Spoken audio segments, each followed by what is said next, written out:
11절까지입니다. 29장 1절부터 11절까지 사무엘상 29장.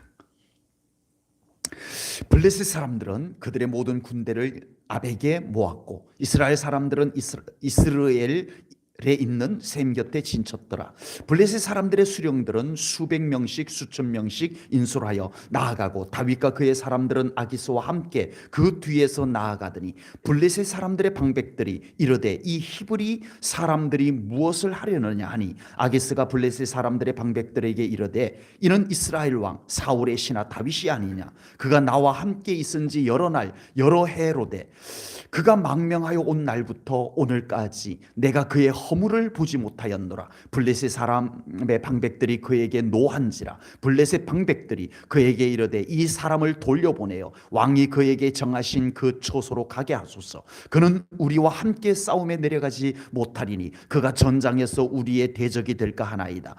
그가 무엇으로 그 주와 다시 화합하리이까? 이 사람들의 머리로 하지 아니하겠나이까? 그들이 춤추며 노래하며 하여 이르되 사울이 죽인 자는 천천히요 다윗은 만만이로다 하던 그 다윗이 아니니까 하니 아기스가 다윗을 불러 그에게 이르되 여호와께서 살아계심을 두고 맹세하노니 내가 정직하여 내게 온 날부터 오늘까지 내게 악이 있음을 보지 못하였으니 나와 함께 진중에 출입하는 것이 내 생각에는 좋으나 수령들이 너를 좋아하지 아니하니 그러므로 이제 너는 평안히 돌아가서 블레셋 사람의 수령들에게 거슬러 보이게 하지 말라 하니라. 다윗이 아기스에게 이르되 내가 무엇을 하였나이까? 내가 당신 앞에 오늘까지 있는 동안에 당신이 종에게서 무엇을 보셨기에 내가 가서 내 주 왕의 원수와 싸우지 못하게 하시나이까 하니 아기스가 다윗에게 대답하여 이르되 내가 내 목전에 하나님의 전령같이 선한 것을 내가 아나.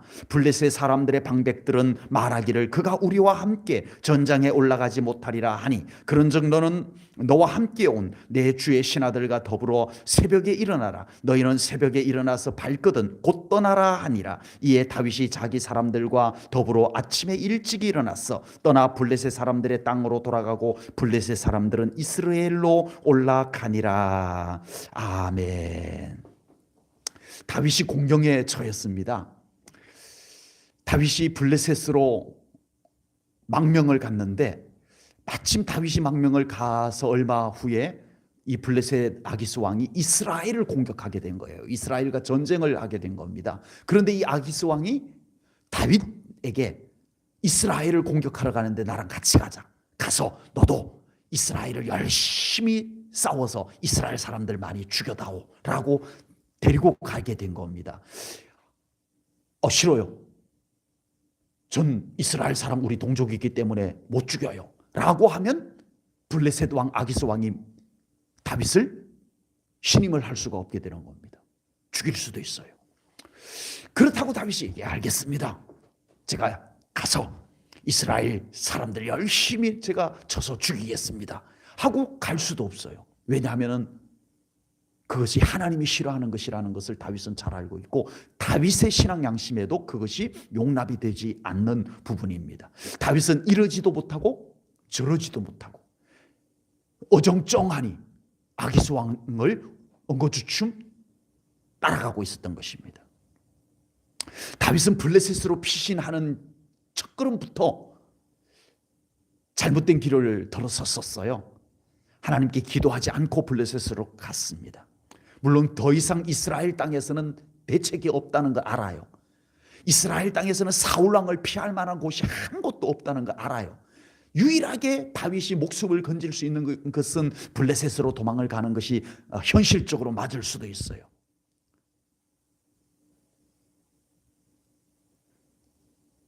어쩌면 가장 확실하게 안전한 곳을 생각한다면 블레셋이 맞을 수도 있습니다. 그래서 다윗도 아주 편리하게 생각을 해서 아주 단순하게 생각을 해서 내가 지금 안전하게 숨을 수 있는 곳 블레셋밖에 없잖아. 그렇게 단순하게 생각을 했어. 블레셋으로 가게 된 것입니다. 그러나 기도하지 않은 길, 세상의 편리한 방법만 따라간 길에는 곤경이 기다리고 있었다는 거예요. 이러지도 못하고 저러지도 못하는 함정이 기다리고 있었습니다. 사탄이 믿음의 사람에게 기도한다고 되겠어? 세상에 좋은 방법 많잖아. 클릭하봐. 보여요. 세상의 길은 잘 보여요. 가면 뭐가 문제냐면 거기에 우리가 하나님 뜻대로 살 수 없게 만드는 덫을 놔두었다는 거. 덫을 놔두었다는 거. 이게 문제예요. 이게 문제예요. 다윗이 지금 그 덫에 걸려들게 생겼어요. 지금 그 덫에 걸려들게 생겼다니까. 기도하지 않고 간 길, 믿음으로 선택하지 않은 길, 그 길에 사탄은 다윗으로 하여금 딱 걸려들게, 이러지도 저러지도 못하게 딱 걸려들게 함정을, 덫을 놓고 있었던 겁니다. 우리는 열심히만 살아가면 된다라고 생각을 하기 쉽습니다. 자기 생각과 판단이 맞다라는 생각을 하면서 열심히 달려가기만 하면 되는 줄 압니다. 세상에는 이 방법밖에 없어 라고 생각을 하면서 머뭇거림 없이 우리는 익숙한 길을 마구 달려가기만 하면 되는 줄 압니다. 그러나 우리는 그렇게 열심히 달려가면 되는 줄 알고 달려갔던 그 길에 어느 날 잘못 왔구나 싶을 때는 후회밖에 남는 것이 없는 인생을 우리는 너무나 쉽게 살아갑니다. 열심히 하지 않아서가 아닙니다. 아주 심사숙고하지 않아서가 아니에요. 최선도 다했어요. 그럼에도 불구하고 후회하는 일들이 우리의 인생에는 너무 많이 생긴다라고 하는 겁니다. 과연 우리가 살아가면서 놓친 것이 없었을까요? 최선 안 놓쳤어요. 노력 안 놓쳤어요. 열심 안 놓쳤어요. 신중한 것 안 놓쳤어요. 그러면 다 된 거 아닌가요? 이 정도면, 이 정도 해서 성공 못할 사람 어디 있어요? 그런데 놓친 것이 있습니다. 기도가 빠지면 가장 중요한 것을 놓친 겁니다. 믿음의 판단을 빠뜨리면 가장 중요한 것을 놓치고 사는 인생이 되는 거예요. 많은 사람들이 기도 깜빡했는데, 믿음 그냥 어딘가 떨어뜨려 놓고 갔는데, 열심히 달려가기만 하면 되는 줄 알고 달려가다 보니 어느 날 허전해요. 뒤늦게서야 기도가 빠진 것, 믿음이 빠진 것 알아차리게 됩니다. 다윗은 그런 적이 별로 없었는데 이분 블레셋으로 망명을 갈 때는 이상하게 기도조차 하지 않고 가요. 믿음의 생각을 하지 않고 그냥 너무 그 길밖에 없다는 생각을 해서 그런가 봐요.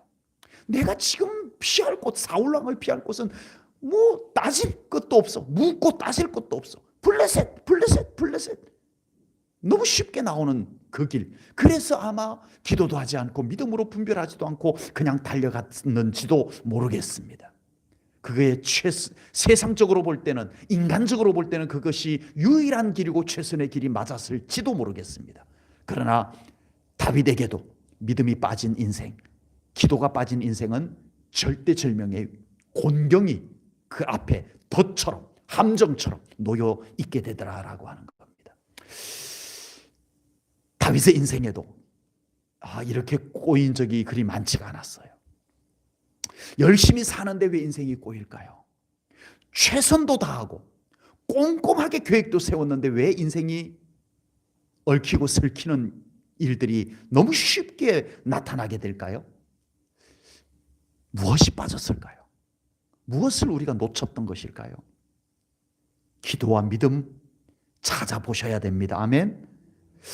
자, 신실하신 하나님께서는 다윗과 맺은 언약을 그대로 기억하시고 일하고 계십니다. 하나님은 여전히 일하고 계십니다. 인간에게 선한 것이 있는 것이 아니더라고요. 다윗을 보면 그래요. 다윗을 보면 인간에게 위대한 것이 있는 것이 아닙니다. 오직 신실하신 하나님만이 선하신 하나님이십니다. 하나님께 선하심이 있습니다. 하나님을 더 붙잡으십시오. 하나님을 더 붙잡고 살아가시기 바랍니다. 꽉 붙잡고 살아가셔야 됩니다. 블레셋은 이스라엘과 전쟁을 하기 위해서 만반의 준비를 하고 아벡에다가 진을 칩니다. 이제 이스라엘을 공격하기 위해서 진을 칩니다. 그리고 아기스 왕은 다윗과 함께 전쟁에 나가게 돼요. 그 순간 블레셋의 방백들이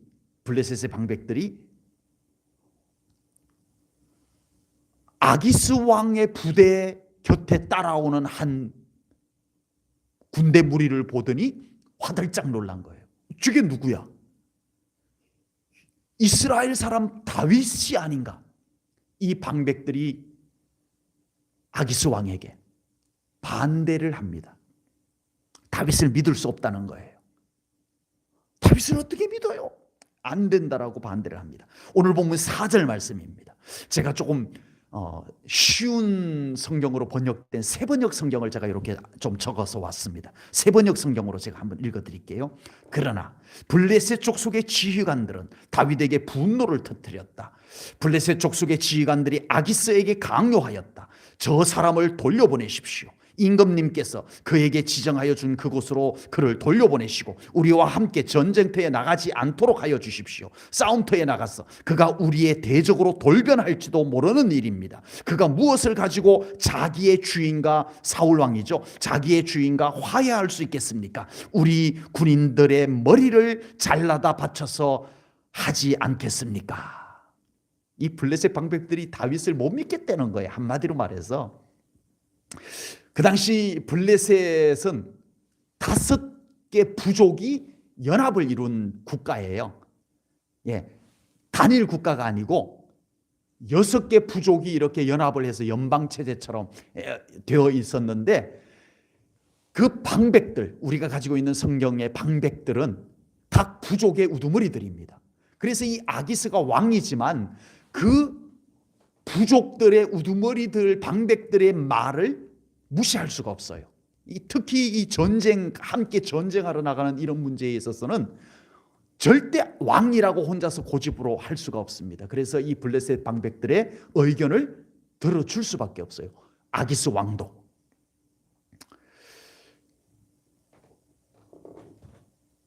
지금 블레셋 방백들은 막연한 추측으로 다윗은 좀 아닌 것 같아라는 게 아닙니다. 오늘 본문에 보면요, 이 방백들이 다윗에 대해서 정확하게 알고 있고 그를 충분히 의심할 만한 근거들을 갖고 말합니다. 오늘 본문 5절에 보면요, 방백들이 이렇게 말합니다. 그들이 춤추며 노래하여 이르되 사울이 죽인 자는 천천히요 다윗은 만만이로다 하던 그 다윗이 아니니까. 저 다윗은요, 이스라엘의 다음 왕이 될 사람입니다. 이스라엘 백성들이 얼마나 인기가 좋은 사람인지 모릅니다. 그런 사람이 설마 자기 백성들, 자기를 향해서 노래하던 그 사람들, 그 국민들을 죽이겠습니까? 안 죽입니다. 전쟁하러 나왔다가 갑자기 돌변해서 우리 블레셋 사람들을 공격할 겁니다. 네? 진짜 맞을지도 몰라요. 이 블레셋 방백들의 생각이 진짜 맞을지도 몰라요. 아마 다윗이 그냥 갔더라면 그랬을지도 몰라요. 진짜 블레셋 방백들, 다만 자기들이 위험에 처할 것을 방비하기 위해서 이런 말을 했는데 결과는 어떻게 됐어요? 다윗이 이러지도 못하고 저러지도 못하는 곤경에 빠진 다윗이 빠져나올 수가 있게 된 거예요. 벗어나올 수가 있게 된 거예요. 하나님께서는요, 초자연적으로 다윗이 그 곤란한 지경에서 나올 수 있게도 해줄 수 있었지만, 하나님은 블레셋 방백들의 생각을 통해서 다윗이 그 공경에서 나올 수 있게 만들어주신 하나님의 작품입니다. 하나님은 합력하여 선을 이루시는 하나님이십니다. 아니, 블레셋 방백들은 전혀 하나님을 안 믿어요. 블레셋 방백들은 다윗을 위해 줄 생각 하나도 없어요. 그런데 다윗이 공경에서 빠져나온 것이 이 블레셋 방백들의 생각 때문입니다. 그들의 말 때문입니다. 여러분, 유다 백성들이 멸망을 당했어요. 바벨론에게 멸망을 당했어요. 이 바벨론에게 멸망을 당할 때 하나님께서 선지자들을 통해서 예언을 했어요. 하나님의 때가 되면 너희들을 내가 구원하여서 다시 예루살렘으로 돌아오게 할 거다 하고 하나님께서 선지자들을 통해서 말씀을, 언약을, 예언을 주셨어요. 이제 이 이스라엘 백성들이 바벨론으로 포로로 다 잡혀갑니다. 세월이 많이 흘렀어요. 70년 세월이 흘렀어요. 이제 하나님의 때가 되었습니다. 그러자 하나님께서 초자연적으로 그 바벨론 땅에 있는 하나님의 백성들을 다 하나님의 아주 독특한 권능으로, 초자연적인 권능으로 이스라엘 백성들을 예루살렘으로 돌아오게 할 수도 있었지만, 하나님의 권능이라면 하나님은 그렇게 하지 아니하시고요, 한 사람을 감동을 해가지고 그 사람을 통해서 이스라엘 백성들이 고국으로 돌아오게 만듭니다. 그 사람이 바로 고레스 왕입니다. 에스라 1장 1절 말씀 볼게요. 바사왕 고레스 원년에 여호와께서 예레미야의 입을 통하여 하신 말씀을 이루게 하시려고 바사왕 고레스의, 페르시아 왕 사이러스의 마음을 감동시키시매 그가 온 나라에 공포도 하고 조서도 내려 이르되 너희들 고국으로 돌아가도 된다 하고 조서를 내린 거예요. 칙령을 내린 거예요. 어느 날 고레스 왕이 괜히 마음에 이 땅에, 이 페르시아 이 나라 안에 있는 유대인들이 자꾸 생각이 나고, 저 사람들 좀 해방시켜 줘야 되겠다, 그런 마음이 강하게 드는 거예요. 그래서 깊이 생각하다가 어느 날 왕이 공포를 합니다. 이 바사 제국 안에 있는 유대인들은 언제든지 고국으로 돌아가도 된다 하고 도장을 꽝 찍은 거예요. 와, 고레스 왕의 정책이 친화 정책이어서 그런가 보다. 맞아요? 여러분은 알 거예요. 고레스 왕의 정치 색깔이 그래서 그런 거예요. 주변 국가들하고 좀 사이좋게 노는 그런 고레스 왕의 정책이 있어요. 역사학자들은, 정치가들은 고레스 왕의 정치 색깔이 그렇다, 친화 정책을 썼기 때문에 그렇다라고 해석을 합니다. 심지어는 성경학자들도 그렇게 해석을 합니다. 그런데 저와 여러분은 아시죠? 누구의 작품이에요? 하나님의 작품입니다. 그건 우리가 추측한 게 아니에요. 조금 전에 읽었던 에스라 1장 1절에서 하나님이 고레스를 감동하셔서, 그의 마음을 감동해서 하나님의 백성들을 하나님이 예레미야 선지자를 통해서 예언한 말씀을 이루기 위해서 해방시켜도록 하셨다라고 말씀을 합니다. 여러분, 우리 삶 가운데 일어나는 일들이 눈에 보이는 게 전부일까요? 내 눈에 보이는 게 전부예요? 아니요. 우리가 눈에 보이는 것만 생각한다면 그건 우연일 수도 있고요, 또는 재수 좋다 뭐 이렇게 생각할 수도 있는 거예요. 그런데 우리가 믿음으로 본다면 그 배후에 누가 일을 만들고 계신다? 하나님이 일을 만들고 계셨던 거예요. 많이 보실 거예요. 우리 성도님들 삶 속에서도 그런 걸 많이 발견하고 깨닫고 하나님께 고백하여 올리고 하나님이 하셨습니다라는 그런 고백을 하신 일들이 저도 많이 들었어요. 우리 성도님들에게 저도 참 많이 들었어요. 하나님이 하셨습니다. 그게 아무나에게 보여요? 아무나에게 보이는 게 아니에요. 그냥 사람이 보는 것으로만 보면은 안 보이는 거예요. 믿음으로 보다가 보니까 하나님이 하신 것이 보이는 거예요. 우리가 하나님의 신실하심과 일하심을 믿는다면 우리 삶 가운데 일어나는 일들을 우리가 너무 빨리 판단하고 낙심해버리고 포기하고 그러면 돼요, 안 돼요? 안 돼요. 절대 안 되는 거예요. 아직 하나님께서 일하시고 계시다라는 것을 믿는다면 우리는 계속 기도해야 됩니다. 아멘? 계속 기도해야 돼요. 여전히 하나님의 신실하신 약속의 말씀을 믿는다면 우리는 낙심을 먼저 할 것이 아니라 계속 기도해야 됩니다. 계속 기도해야 돼요. 이제 블레셋 방백들의 반대로 다윗은 곤경에서 아주 곤란한 것에서 빠져나와 가지고 이제는 돌아올 수가 있게 되었습니다. 그런데 다윗은 마치 그렇게 된 것이 서운한 척하며 아기스 왕에게 말을 합니다. 오늘 보면 8절입니다. 다윗이 아기스에게 이르되 내가 무엇을 하였나이까? 내가 뭘 잘못했다고 그러시는 거예요? 이 말이에요. 내가 당신 앞에 오늘까지 있는 동안에 당신이 종에게서 무엇을 보셨기에 내가 가서 내 주 왕의 원수와 싸우지 못하게 하시나이까? 아니 왜 나 가서 싸우고 싶은데, 나 이스라엘 백성들하고 열심히 싸우고 싶은데 왜 안 데려가는 거예요? 섭섭해요. 막 이런 투예요. 이것은 다윗의 본심이 아닙니다. 다윗은 여전히 블레셋의 아기스 왕에게 오해를 사고 싶지 않았어.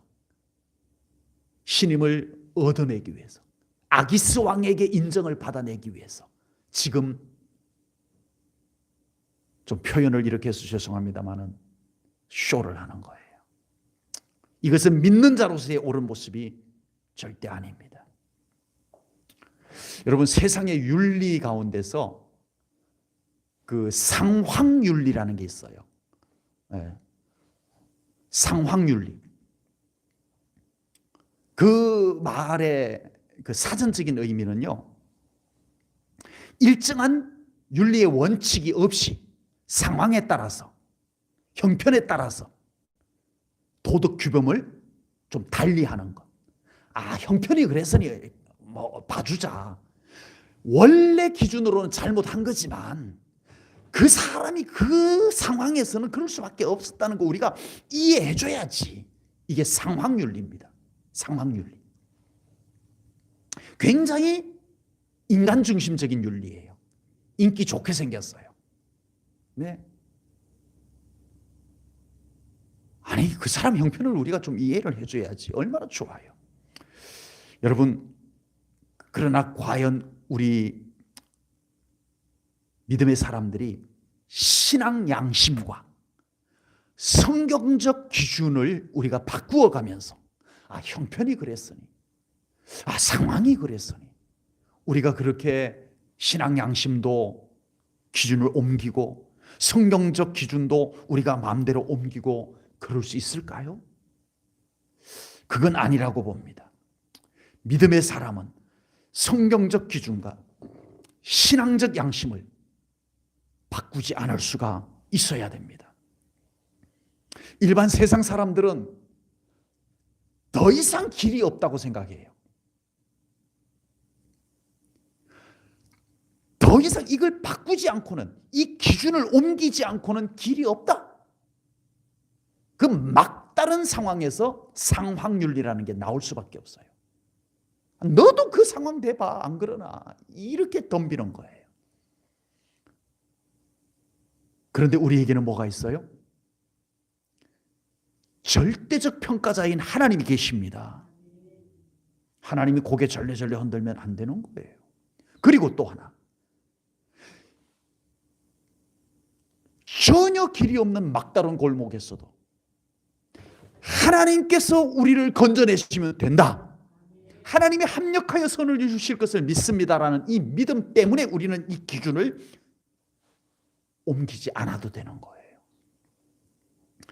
다니엘이나 그의 세 친구들이 바벨론으로 포로로 잡혀갔습니다. 이렇게 융통성 없는 젊은이들이 세상에 어디 있어요? 좀 포로로 잡혀갔으면 좀 융통성 있게, 어떤 때는 안 믿는 사람처럼 좀 하고, 좀 신앙 양심도 좀 팔아먹고, 그래서 좀 출세해가지고 그때 가서 이제 좀 하나님 믿으면 되지. 그렇게 고지식하게, 아니 사자우리에 던져질 줄 알면서 그렇게까지 해야 되나? 아니 풀무불에 던져질 줄 알면서 그렇게까지 할 필요 있나? 이렇게 미련하고 고집불통, 외통수, 외골수, 그런 젊은 신앙 청년들이 다 있을까?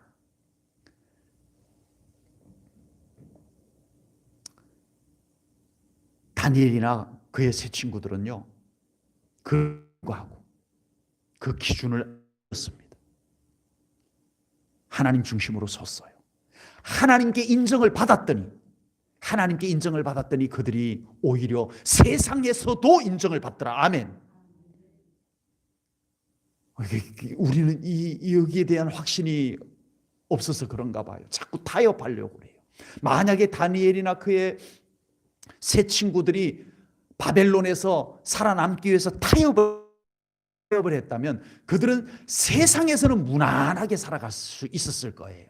세상에서는 그냥 적당히 살아갈 수가 있었을 거예요. 그러나 그들이 만약에 그렇게 했다면, 하나님 중심을 기준을 들어 옮겨서 세상과 적당히 타협하고 살았더라면 그들은 하나님의 놀라운 살아계심의 능력은 체험하지 못했을 거예요. 사자우리에서 하나님이 함께 하시니 그 굶주린 사자들이 순한 양처럼 앞에 엎드리고 있는 그 경험은 할 수 없었을 거예요. 풀무불에 던져졌는데 그 자기들을 들어서 던지던 사람은 그 풀무불의 열기에 타서 죽었는데 자기들은 그 안에 들어갔는데 안 뜨거워. 머리카락도 안 그을렸어. 그 옆에 보니 하나님의 사자가 함께 들어와서 있는 거예요. 이 경험은, 이 놀라운 경험은 그들이 신앙의 양심을 팔아먹지 않았기 때문에 할 수 있는 경험이었습니다. 그리고 그들이 결국은 그렇게 중심을 지켰더니 느부갓네살 왕이, 바벨론의 느부갓네살 왕이 이 다니엘의 세 친구 앞에 하나님을 찬양합니다. 바사제국의 다리오 왕이 다니엘 앞에서 하나님을 찬양합니다. 하나님을 인정합니다. 이건 타협하는 신앙에서는 얻어낼 수 없는 결실입니다. 여러분, 다윗은 너무나 안타깝게도 그만 오랜 피난 생활에 지칠 대로 지쳐서 그랬는지 그만 아기스 왕에게 인정을 받기 위해서 신앙인의 그런 양심과 그런 기준들을 허물어버리고 말았던 겁니다. 순간적으로.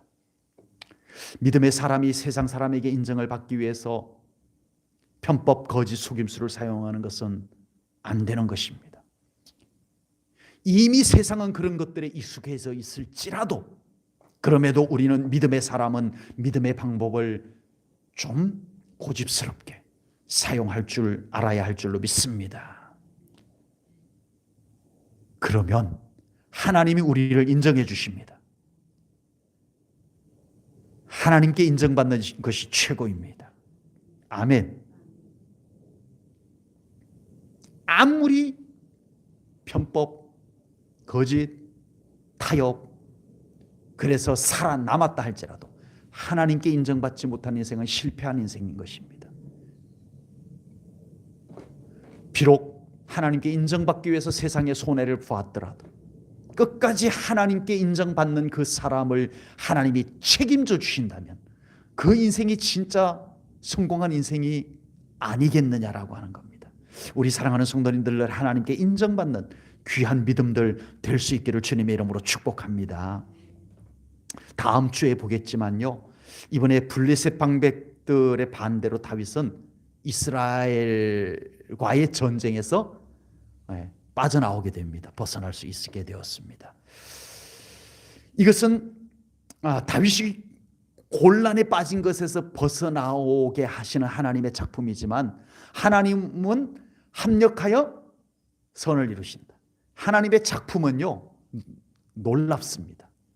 다음 주에 볼 거예요. 어떻게 놀라운가. 다윗이 하나님 감사합니다. 제가 안 그래도요 이러지도 저러지도 못하고 나가서 싸우려니 하나님의 백성들을 내 손으로 죽여야 되고 안 간다고 하려니 아기스 왕이 나를 의심해서 나를 죽일지도 모르겠고 이러지도 저러지도 못했는데 하나님 블레셋 방백들을 통해서 저를 이 공경에서 건져주셨군요. 참 감사합니다 하고 집에 딱 돌아왔는데 집에 돌아와 보니 자기 가족과 자기 추종자들의 가족이 아말렉에게 다 약탈당한 거예요. 다 잡혀가 버린 거예요. 그 이야기는 다음 주에 하겠습니다. 여러분 놀랍지 않습니까? 하나님이 일하셔야 됩니다. 우리는 굉장히 단편적이에요.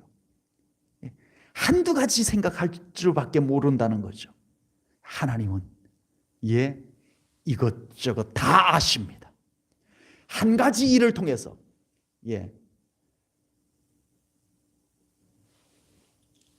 돌멩이 하나를 던졌는데 아니 세상에 꿩도 한 마리 잡히고 비둘기도 한 마리 잡히고 참새도 한 마리 잡히고 그럴 수 있어요? 하나님이 하시는 일은 그렇습니다. 그것을 다음 주에 또 볼 거라는 얘기입니다. 우리 하나님이 일하셔야 됩니다. 하나님이 일하셔야 돼요. 내가 하려고 하니까 그렇게 애쓰고 했었는데 요만큼 된 거예요. 우리 하나님이 앞서가시면 놀라운 일들이 일어날 줄로 믿습니다. 기도하겠습니다.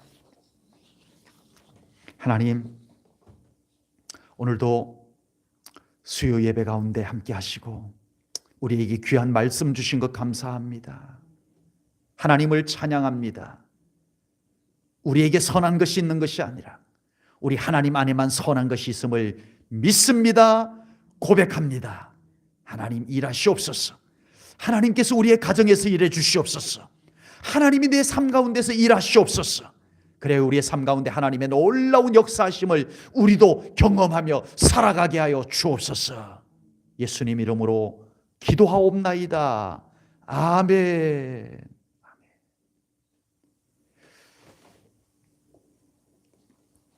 찬송가 420